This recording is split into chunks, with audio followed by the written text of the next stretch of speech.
महज 16 साल की उम्र में अमेरिका की सबसे बेहतरीन पायलट ने हवाई जहाज और हेलीकॉप्टर चलाने का लाइसेंस हासिल कर लिया था। उस दिन उसके साथ हेलीकॉप्टर में एक कैमरामैन और एक टेक्नीशियन भी मौजूद था और मकसद था एक ज्वालामुखी को करीब से देखना और वहां के खौफनाक मंजर को अपने कैमरे में कैद करना।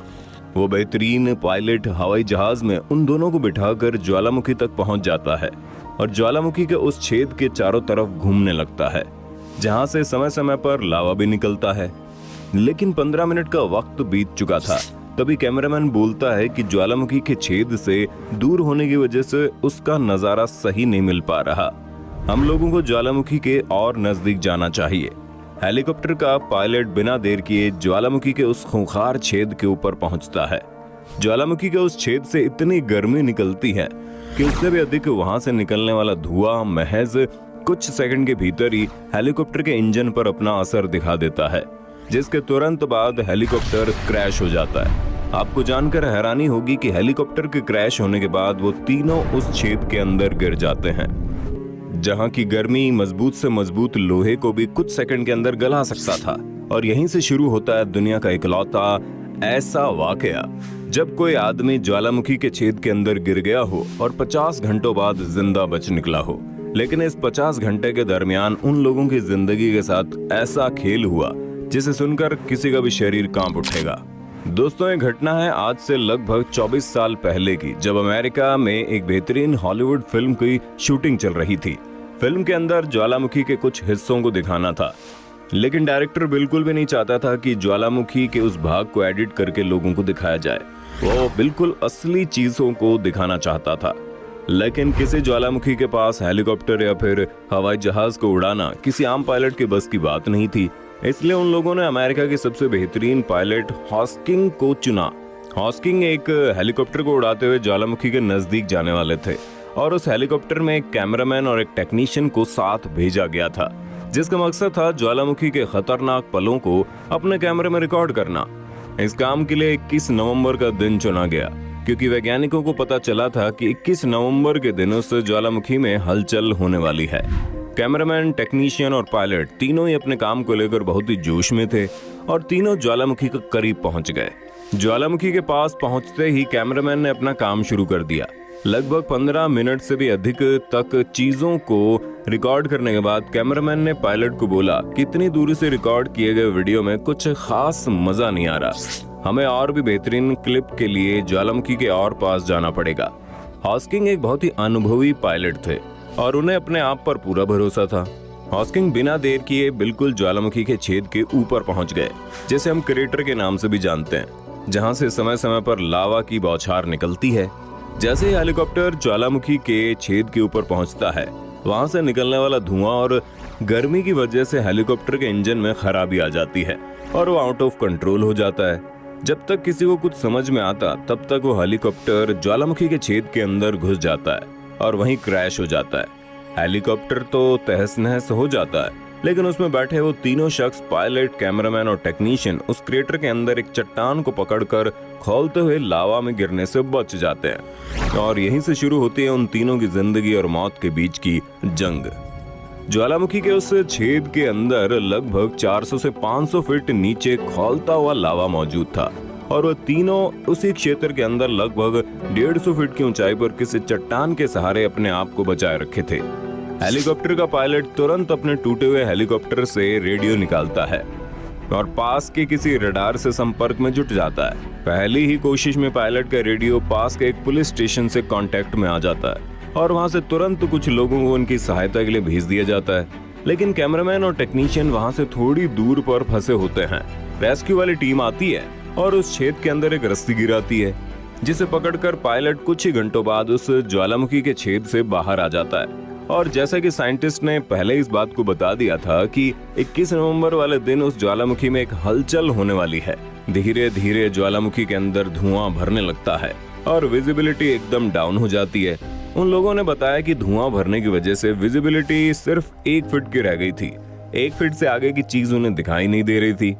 रेस्क्यू वाली टीम ने बहुत अधिक आवाज लगाई, लेकिन कैमरामैन और टेक्नीशियन का कोई भी रिप्लाई नहीं मिल पाया। दरअसल ज्वालामुखी के उस छेद से लावा और धुएं की बहुत ही तेज आवाज आ रही थी। रेस्क्यू टीम कई घंटों तक उनके रिप्लाई का इंतजार करते हैं, लेकिन अंधेरा होने लगता है और उन लोगों का अब तक कोई पता नहीं चलता।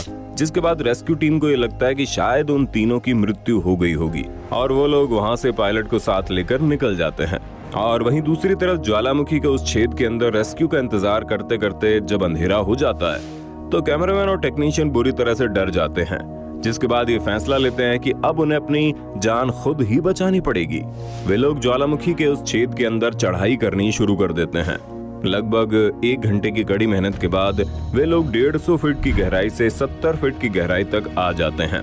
लेकिन अब इनके पास ऐसी खड़ी चट्टान होती है कि जिस पर चढ़ना बिना किसी इक्विपमेंट्स के असंभव था। अंधेरा होता है और अगली सुबह आ जाती है, लेकिन धुआं और ज्वालामुखी के शोर की वजह से कोई भी एक दूसरे से कांटेक्ट नहीं कर पा रहा था। देखते ही देखते 48 घंटे का वक्त बीत जाता है, लेकिन कैमरामैन और टेक्नीशियन उसी छेद के अंदर फंसे रह जाते हैं।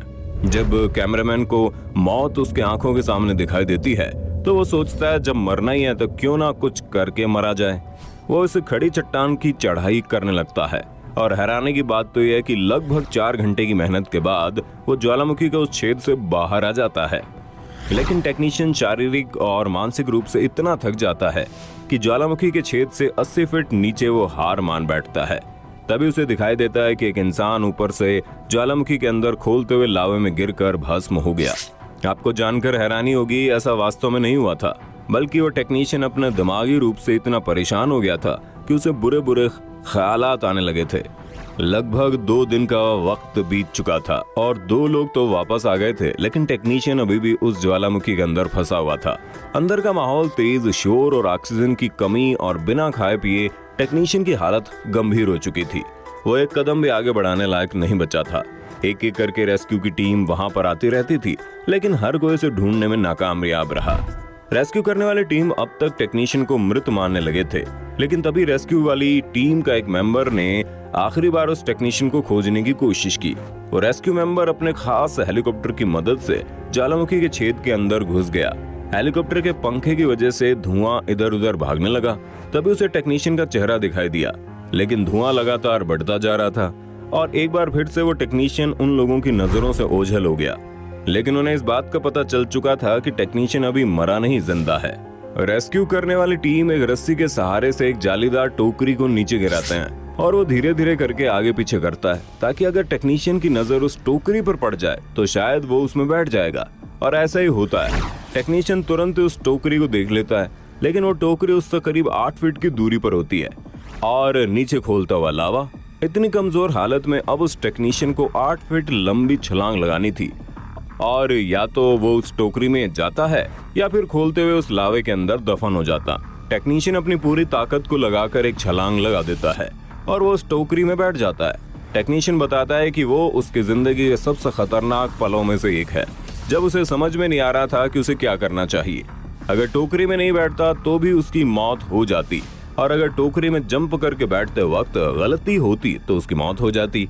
लेकिन आखिरी वक्त में उसने जिस हिम्मत के साथ डिसीजन लिया, उसने उसकी जान बचा ली। टेक्नीशियन को तुरंत ही अस्पताल पहुंचाया गया और उसे आईसीयू में एडमिट करना पड़ा, क्योंकि जहरीली गैस उसके फेफड़ों में भर चुकी थी और उसकी हालत बहुत नाजुक हो गई थी। लेकिन हैरानी की बात तो यह है कि एक ज्वालामुखी में गिरने के बाद भी वो तीनों ही जिंदा बच गए थे। नुकसान के नाम पर सिर्फ उन तीनों का हेलीकॉप्टर, कैमरा और कुछ इक्विपमेंट्स का नुकसान हुआ था। तो दोस्तों, आपने देखा कभी कभी हमारी एक छोटी सी गलती कितनी भारी पड़ जाती है। उस पायलट को अपने आप पर इतना यकीन था कि वो ज्वालामुखी के छेद के पास अपने हेलीकॉप्टर को पहुंचा दिया। अगर उस दिन उसका कॉन्फिडेंस ओवर कॉन्फिडेंस में नहीं बदलता तो शायद उन तीनों को ऐसा दिन देखना न पड़ता। दोस्तों, उम्मीद करते हैं ये सच्ची कहानी आपको पसंद आई होगी और अगर आप ऐसी रियल लाइफ स्टोरीज और सुनना चाहते हैं तो कमेंट करके बताइएगा। वीडियो अच्छी लगी हो तो लाइक कीजिए, हमारे चैनल को सब्सक्राइब